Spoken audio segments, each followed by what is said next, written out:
Welcome back to my channel. ಎಲ್ಲರೂ ಹೇಗಿದ್ದೀರಾ? I hope ಎಲ್ಲರೂ ಚೆನ್ನಾಗಿದ್ದೀರಾ ಅಂತ ಅನ್ಕೊತೀನಿ. ಇವತ್ತು ಬೆಳಗ್ಗೆಯಿಂದನೇ ಬ್ಲಾಗ್ ಸ್ಟಾರ್ಟ್ ಮಾಡ್ತಾ ಇದ್ದೀನಿ. ಇವತ್ತು ಶುಕ್ರವಾರ ಆಗಿರೋದ್ರಿಂದ ಬೆಳಗ್ಗೆನೇ ಬೇಗ ಪೂಜೆ ಎಲ್ಲ ಮುಗಿಸ್ಕೊಬಿಡೋಣ ಅಂತ ಹೇಳಿ ಪೂಜೆನ ಮುಗಿಸ್ಕೊತಾ ಇದ್ದೀನಿ. ಬೆಳಗ್ಗೆನೇ ಪೂಜೆ ಕೆಲಸ ಎಲ್ಲ ಮುಗಿಸ್ಕೊಬಿಟ್ರೆ ತಿಂಡಿ ಆರಾಮಾಗಿ ರೆಡಿ ಮಾಡ್ಕೊಬಿಡ್ಬೋದು. ಇಲ್ಲ ಅಂದರೆ ಗಡಿಬಿಡಿಯಲ್ಲಿ ಪೂಜೆನೂ ನೀಟಾಗಿ ಮಾಡೋಕ್ಕಾಗಲ್ಲ. ಹಾಗಾಗಿ ನಾನು ಯಾವಾಗಲೂ ಅಷ್ಟೇ ಶುಕ್ರವಾರ ದಿನ ಮಾತ್ರ 4:15ಗೆ ಎದ್ದು ಪೂಜೆನ ಮುಗಿಸ್ಕೊಂಡ್ಬಿಡ್ತೀನಿ. ನಾನು ಈ ಥರ ಬೆಳಗ್ಗೆನೇ ಬೇಗನೆ ಮಾಡ್ಕೊಳ್ಳೋದ್ರಿಂದ ನನಗೆ ನನ್ನ ಪಾಪುದು ಕಾಟ ಇರೋದಿಲ್ಲ. ಇಲ್ಲ ಅಂದರೆ ನೆಮ್ಮದಿಯಾಗಿ ಪೂಜೆ ಮಾಡೋಕ್ಕೆ ಬಿಡೋದಿಲ್ಲ ಅವಳು. ಅಂದರೆ ಕಾಟ ಕೊಡ್ತಾ ಇರ್ತಾಳೆ. ದೇವ್ರ ಮನೆಗೆ ಬಂದು ಅದು ಇದು ಅಂತ ಹೇಳಿ ದೀಪ ಎಲ್ಲ ಮುಟ್ಟಿ ಇದು ಮಾಡ್ತಾ ಇರ್ತಾಳೆ. ಇವತ್ತು ನಮ್ಮ ಹಸ್ಬೆಂಡ್ದು ಬರ್ತಡೇ ಕೂಡ ಇದೆ. ಹಾಗಾಗಿ ಅವ್ರಿಗೆ ಅಂತ ಹೇಳಿ ವೆಜಿಟೇಬಲ್ಸ್ ಸಾಗು ಮತ್ತು ಪೂರಿನ ಮಾಡ್ತಾಯಿದ್ದೀನಿ. ಅವರಿಗೆ ವೆಜಿಟೇಬಲ್ಸ್ ಸಾಗು ಆಮೇಲೆ ಪೂರಿ ಅಂದರೆ ತುಂಬಾ ಇಷ್ಟ, ತುಂಬ ಇಷ್ಟಪಟ್ಟು ಕೂಡ ತಿಂತಾರೆ. ಹಾಗಾಗಿ ಅವ್ರಿಗೆ ಮಾಡಿಕೊಟ್ಟೆ. ಅವರು ತಿಂಡಿ ಎಲ್ಲ ಮುಗಿಸ್ಕೊಂಡು ಆಫೀಸಿಗೆ ಹೊರಟ್ರು. ಹುಷಾರು. ಹಾಂ ಸರಿ, ಸರಿ ಬಾಯ್. ದೀಕ್ಷಾ ಮತ್ತು ಗೊಂಬೆ ಆಟಾಡ್ತಾಯಿದ್ರು. ಹಾಗಾಗಿ ನಾನು ಕೂಡ ಪಾತ್ರೆ ಇತ್ತಲ್ಲ ಎಲ್ಲ ತೊಳೆದ್ಬಿಟ್ಟು ಕಿಚನ್ ಸ್ವಲ್ಪ ಕ್ಲೀನ್ ಮಾಡ್ಕೊಬಿಡೋಣ ಅಂತ ಹೇಳಿ ಮಾಡ್ಕೊತಾ ಇದ್ದೀನಿ. ಅವರು ಇಬ್ಬರು ಆಟಾಡೋ ಟೈಮಲ್ಲಿ ನಾನು ಕೆಲಸನ ಮಾಡ್ಕೋಬೇಕು. ಇಲ್ಲ ಅಂತ ಅಂದರೆ ಕೆಲಸ ಎಲ್ಲ ಮಾಡ್ಕೊಳ್ಳೋಕ್ಕಾಗೋದಿಲ್ಲ. ಹಾಗೆ ಇವತ್ತು ನಮ್ಮ ಕಸಿನ್ ಸಿಸ್ಟರ್ ಕೂಡ ಬರ್ತಾ ಇದ್ದಾಳೆ ಊರಿಂದ. ಅವರ ಅಣ್ಣನ ಬರ್ಡೇ ಇರೋದ್ರಿಂದ ನಾನು ಕೆಲಸ ಎಲ್ಲ ಮುಗಿಸ್ಕೊಳ್ಳೋ ಅಷ್ಟರಲ್ಲಿ ಅವಳು ಕೂಡ ಬಂದಳು. ಅವಳು ಬೆಳಗ್ಗೆನೇ ಬಸ್ ಬಿಟ್ಟಿದ್ಲಂತೆ. ಆದರೆ ಇಲ್ಲಿ ಬೆಂಗಳೂರಲ್ಲಿ ತುಂಬ ಟ್ರಾಫಿಕ್ ಇರೋದ್ರಿಂದ ಅವಳು ಲೇಟಾಗಿ ಬಂದಿದ್ಲು. ಅದನ್ನೇ ಹೇಳ್ತಾ ಇದ್ಲು. ಗಂಟೆಯಿಂದ ಬಸ್ ಬಿಟ್ಟೆ? ಬೆಳಗ್ಗೆ 6 ಗಂಟೆಗೆ ಬಿಟ್ಟೆ ಕಣಕ್ಕ. ಟ್ರಾಫಿಕ್ ಬೆಂಗಳೂರಲ್ಲಿ ಬರೋಕ್ಕೆ ಆಗಲಿಲ್ಲ. ಟ್ರಾಫಿಕ್ ಜಾಸ್ತಿ ಇತ್ತು ಬೆಂಗಳೂರಲ್ಲಿ. ಅಲ್ಲಿಂದ ಬರೋಷ್ಟಕ್ಕೆ ಟಯರ್ಡ್ ಆಗೋಯ್ತು. ಜಾಸ್ತಿ ಬೆಂಗಳೂರು ಟ್ರಾಫಿಕ್ ಅಮ್ಮ. 6 ಗಂಟೆಗೆ ಬಿಟ್ರು ಇಷ್ಟೊತ್ತಿಗೆ ಬಂದಿದ್ಯಾ?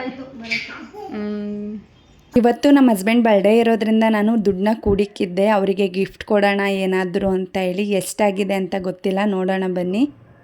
ಓ, ಅಲ್ಲೆಲ್ಲ ದುಡ್ಡಿಟ್ಟಿದ್ದೀರಾ ಅಕ್ಕ ನೀವು? ಕೂಡಿಕ್ಕಿರೋದಮ್ಮ.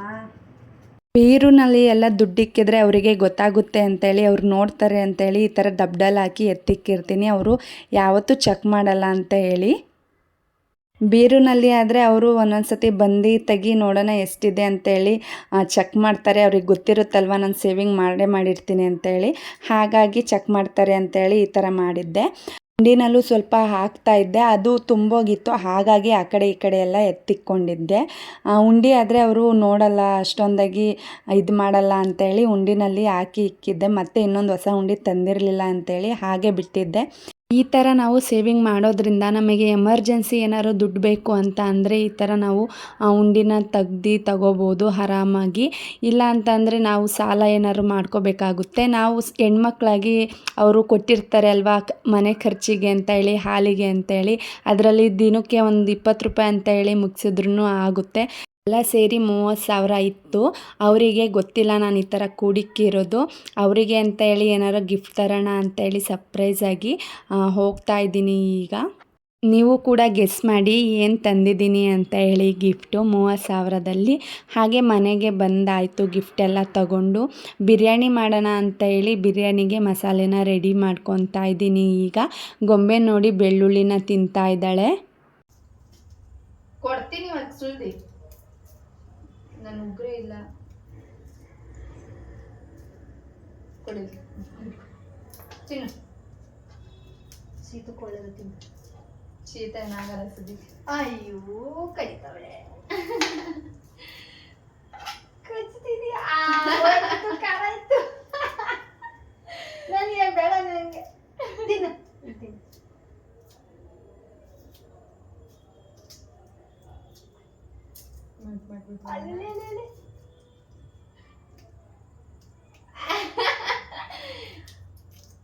ಚೆನ್ನಾಗೈತಾ? ಇನ್ನೊಂದು ಚೂರು ತಿನ್ನು. ತಿನ್ನವ.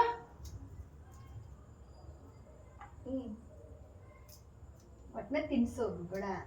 ಖಾರ ಆಯ್ತೈತೆ. ಇದೇನು ಹಿಂಗಾಯ್ತು? ಬಿರಿಯಾನಿಗೆ ಎಲ್ಲ ಮಸಾಲೆನ ರೆಡಿ ಮಾಡ್ಕೊಳ್ಳೋಣ ಅಂತ ಹೇಳಿ ರೆಡಿ ಮಾಡ್ಕೊತಾ ಇದ್ದೀನಿ. ನೋಡಿ ಗೊಂಬೆ ದೀಕ್ಷೆಗೆ ಹೇಗೆ ಹೊಡಿತಿದ್ದಾಳೆ ಅಂತೇಳಿ. ತುಂಬಾ ತರಲೆ ಆಗಿದ್ದಾಳೆ ಇಚ್ಚಿಚ್ಚಿಗೆ ಗೊಂಬೆ ಅಂತೂ. ಅವಳಿಗೆ ಹೊಡಿಯೋದು, ಜುಟ್ಟು ಎಳೆಯೋದು ಆ ಥರ ಮಾಡ್ತಿರ್ತಾಳೆ. ರೆಸಿಪಿ ಕೂಡ ಶೇರ್ ಮಾಡ್ಕೊತಾ ಇದ್ದೀನಿ. ಫಸ್ಟು ಚಿಕನ್ನ ಮ್ಯಾರಿನೇಟ್ ಮಾಡ್ಕೊಳ್ಳೋಣ ಅಂತ ಹೇಳಿ ಮಾಡ್ಕೊತಾ ಇದ್ದೀನಿ. 2 kgಯಷ್ಟು ಚಿಕನ್ನು ಚೆನ್ನಾಗಿ ತೊಳೆದು ಎತ್ತಿಟ್ಕೊಂಡಿದ್ದೀನಿ. ಅದಕ್ಕೆ 1 ಟೇಬಲ್ ಸ್ಪೂನಷ್ಟು ಉಪ್ಪು, ಅರಿಶಿನ, ಹಾಗೆ 3 ಟೇಬಲ್ ಸ್ಪೂನಷ್ಟು ಮೊಸರು, ಹಾಗೆ ಆರ್ಚಿ ಬಿರಿಯಾನಿ ಪೌಡ್ರು 1 ಟೇಬಲ್ ಸ್ಪೂನಷ್ಟು, ಹಾಗೆ ನಿಂಬೆಹಣ್ಣು ಸೇರಿಸ್ಕೊಂಡು ಮಿಕ್ಸ್ ಮಾಡ್ಕೊತಾ ಇದ್ದೀನಿ. ಚೆನ್ನಾಗಿ ಮಿಕ್ಸ್ ಮಾಡಿ ರೆಸ್ಟ್ ಮಾಡೋದಕ್ಕೆ ಬಿಡಬೇಕು. ಜಾಸ್ತಿ ಕ್ವಾಂಟಿಟಿಲಿ ಮಾಡ್ತಿರೋದ್ರಿಂದ ನಮ್ಮ ಸ್ಟವ್ವಲ್ಲಿ ಬೇಗ ಆಗಲ್ಲ ಅಂತ ಹೇಳಿ ಸಿಂಗಲ್ ಸ್ಟವ್ ಇತ್ತು ಮನೆಯಲ್ಲಿ, ಅದರಲ್ಲೇ ಮಾಡ್ಕೊತಾ ಇದ್ದೀನಿ. ಫಸ್ಟು ಒಂದು ಪಾತ್ರೆಗೆ ಎಣ್ಣೆ ಹಾಕ್ಕೊಂಡು ಅದಕ್ಕೆ ಸ್ಪೈಸಸ್ನ ಹಾಕ್ಕೊತಾ ಇದ್ದೀನಿ. ಹಾಗೆ ಒಂದು 3 ಈರುಳ್ಳಿನ ಕಟ್ ಮಾಡಿ ಇಟ್ಕೊಂಡಿರೋದನ್ನ ಸೇರಿಸ್ಕೊಂಡು ಅದಕ್ಕೆ ಕಲರ್ ಚೇಂಜ್ ಆಗೋವರೆಗೂ ಫ್ರೈ ಮಾಡ್ಕೊತಾ ಇದ್ದೀನಿ. ಹಾಗೆ ಅದಕ್ಕೆ ಒಂದು 2 ಟೇಬಲ್ ಸ್ಪೂನಷ್ಟು ಶುಂಠಿ ಬೆಳ್ಳುಳ್ಳಿ ಪೇಸ್ಟ್ನ ಸೇರಿಸ್ಕೊತಾ ಇದ್ದೀನಿ. ಚೆನ್ನಾಗಿ ಫ್ರೈ ಮಾಡ್ಕೊತಾ ಇದ್ದೀನಿ, ಅಂದರೆ ಹಸಿ ವಾಸನೆ ಹೋಗೋವರೆಗೂ ಚೆನ್ನಾಗಿ ಫ್ರೈ ಮಾಡ್ಕೋಬೇಕು. ಹಾಗೆ ಇದಕ್ಕೆ 2 ಟೊಮೊಟೊನ ಕಟ್ ಮಾಡಿ ಎತ್ತಿಟ್ಕೊಂಡಿರೋಂಥ ಟೊಮೊಟೊನ ಸೇರಿಸ್ಕೊತಾ ಇದ್ದೀನಿ. ಬಿಸಿಲು ಆಗಿರೋದ್ರಿಂದ ತುಂಬಾ ಸೆಕೆ ಇತ್ತು. ನನಗಂತೂ ಒಲೆ ಮುಂದೆ ನಿಂತ್ಕೊಂಡು ಅಡುಗೆ ಮಾಡೋಕ್ಕೆ ಆಗ್ತಿರ್ಲಿಲ್ಲ, ಅಷ್ಟೊಂದು ಸೆಕೆ ಆಗ್ತಾಯಿತ್ತು. ಹಾಗೆ ಇದಕ್ಕೆ ನಾನು ಈರುಳ್ಳಿ ಮತ್ತು ಶುಂಠಿ ಬೆಳ್ಳುಳ್ಳಿ ಎಲ್ಲ ಸೇರಿಸಿ ರುಬ್ಬಿ ಎತ್ತಿಟ್ಕೊಂಡಿದ್ದೆ, ಅದನ್ನು ಸೇರಿಸ್ಕೊತಾ ಇದ್ದೀನಿ ಮಸಾಲೆ. ಅದನ್ನು ಕೂಡ ಚೆನ್ನಾಗಿ ಫ್ರೈ ಮಾಡ್ಕೊತಾ ಇದ್ದೀನಿ. ಚೆನ್ನಾಗಿ ಫ್ರೈ ಮಾಡ್ಕೋಬೇಕು, ಅಂದರೆ ಎಣ್ಣೆ ಎಲ್ಲ ಬಿಟ್ಕೋಬೇಕು, ಅಲ್ಲಿವರೆಗೂ ಚೆನ್ನಾಗಿ ಫ್ರೈ ಮಾಡ್ಕೋಬೇಕು. ಇಲ್ಲ ಅಂತ ಅಂದರೆ ಹಸಿಯಾಗಿ ಇರುತ್ತೆ. ಹಾಗೆ ಇದಕ್ಕೆ ಕೊತ್ತಂಬರಿ ಸೊಪ್ಪು, ಹಾಗೆ ಪುದೀನ, ಹಸಿಮೆಣ್ಸಿಕಾಯಿ ಎಲ್ಲ ರುಬ್ಬಿ ಎತ್ತಿಟ್ಕೊಂಡಿರೋದನ್ನ ಸೇರಿಸ್ಕೊತಾ ಇದ್ದೀನಿ. ಹಾಗೆ 4 ಟೊಮೆಟೊ ಕೂಡ ಪೇಸ್ಟ್ ಮಾಡ್ಕೊಂಡಿದ್ದೆ, ಅದನ್ನು ಕೂಡ ಸೇರಿಸ್ಕೊಂಡು ಮಿಕ್ಸ್ ಮಾಡ್ಕೊತಾ ಇದ್ದೀನಿ.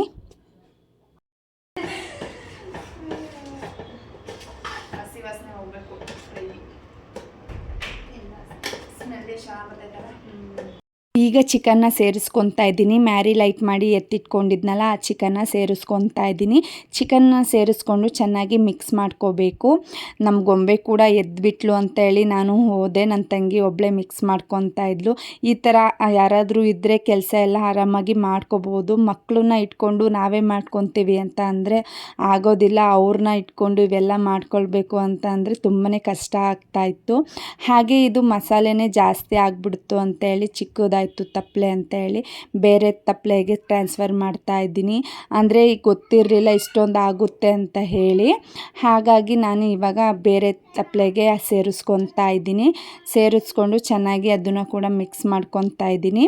ಮಿಕ್ಸ್ ಮಾಡಿಕೊಂಡು ಒಂದು 2 ಟೇಬಲ್ ಸ್ಪೂನಷ್ಟು ಉಪ್ಪನ್ನ ಸೇರಿಸ್ಕೊತಾ ಇದ್ದೀನಿ. ಮುಂಚೆನೇ ಉಪ್ಪನ್ನ ಹಾಕ್ಕೊಂಡಿದ್ದೆ, ಹಾಗೆ ಚಿಕನ್ಗೂ ಕೂಡ ಉಪ್ಪನ್ನ ಸೇರಿಸಿ ಮ್ಯಾರಿನೇಟ್ ಮಾಡಿದ್ವಲ್ಲ, ಹಾಗಾಗಿ ಸ್ವಲ್ಪ ನೋಡಿಕೊಂಡು ಉಪ್ಪನ್ನ ಹಾಕ್ಕೋಬೇಕು.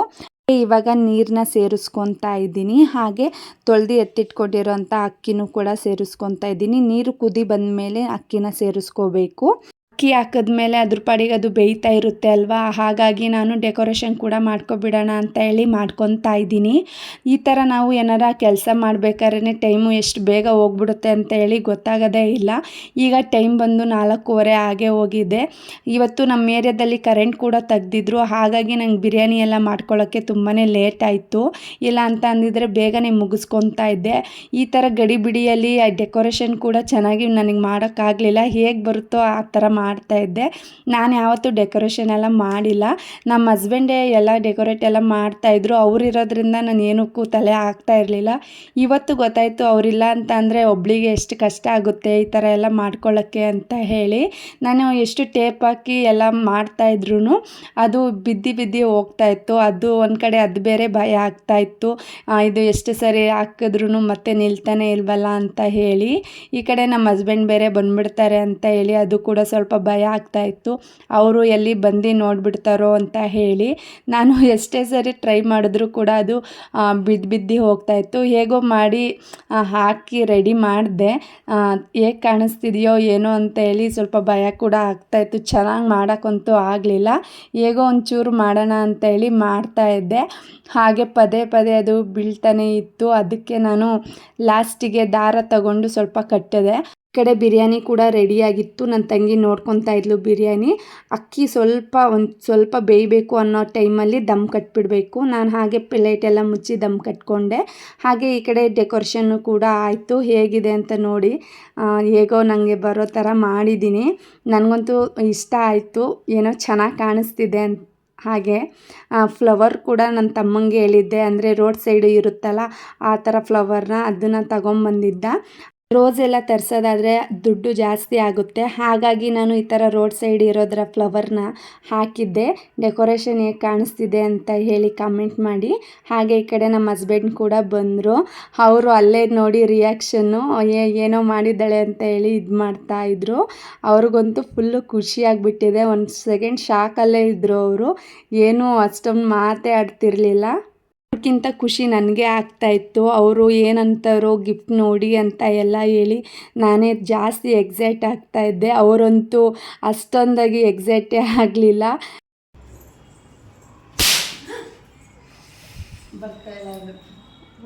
ತೆಗ್ದ್ಬಿಡು, ಇಲ್ಲೇ ಕಟ್ ಮಾಡಿಸು. ಇರ್ಲಿ ಬಿಡು, ತೆಗ್ದ್ಬಿಟ್ಟು ಕಟ್ ಮಾಡು.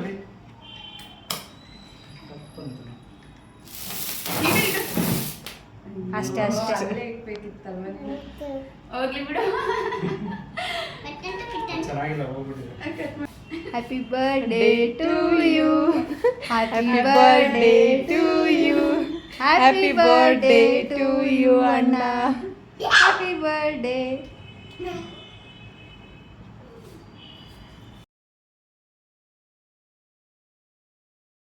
ಅಕ್ಕ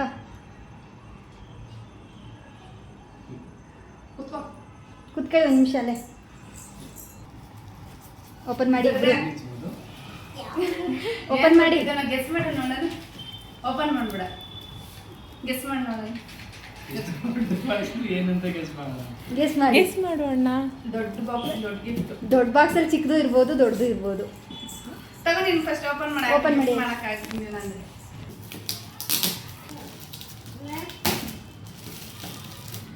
ಸರಿ ಹೇಳು. ಹಾಂ, ಪಾರ್ಲೆಜಿ ಬಿಸ್ಕೆಟ್. ಕಟ್ ಮಾಡಿ ಬಾಕ್ಸ್. ಹಾಂ, ಅಣ್ಣಂಗಿಂತ ಅಕ್ಕಂಗೆ ಎಕ್ಸೈಟ್ಮೆಂಟೇ ಇಲ್ಲ. ಐತೆ ಕಣೆ, ಕ್ಯೂರಿಯಾಸಿಟಿ ಐತೆ ಅಣ್ಣಂಗೆ. ತಗೋ ಚೆಕ್ ಮಾಡಬೇಕು, ನೋಡ್ಬೇಕಪ್ಪ ಅಣ್ಣ.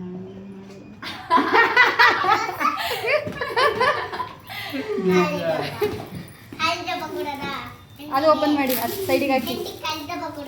ಹಾಂ,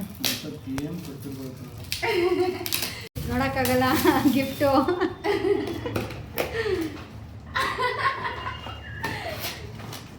ನಿನ್ನ ಮಗಳಿಲ್ಲ ನೋಡು. ಇಬ್ರು ಅವ್ರಿಗಿಂತ ಜಾಸ್ತಿ ಕ್ಯೂರಿಯಾಸಿಟಿ, ಎಕ್ಸೈಟ್ಮೆಂಟ್ ನನಗೆ ಆಗಿತ್ತು ಗಿಫ್ಟ್ ನೋಡಿ ಅವರು ಏನು ಹೇಳ್ತಾರೋ ಅಂತ ಹೇಳಿ. ನಾನು ಶಾರ್ಟ್ಸಿಗೆ ವಿಡಿಯೋ ಮಾಡ್ಕೊಂಡಿದ್ದೆ, ಯೂಟ್ಯೂಬಿಗೆ ಮಾಡ್ಕೊಂಡಿರಲಿಲ್ಲ, ಹಾಗಾಗಿ ಈ ಥರ ಹಾಕಿದ್ದೀನಿ.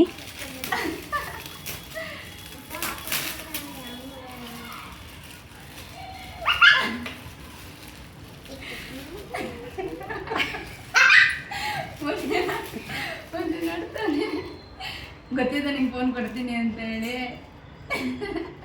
ಹೆಂಗೈತೆ? ಮಾತೇ ಬರ್ತಿಲ್ಲ ಅಣ್ಣಂಗೆ.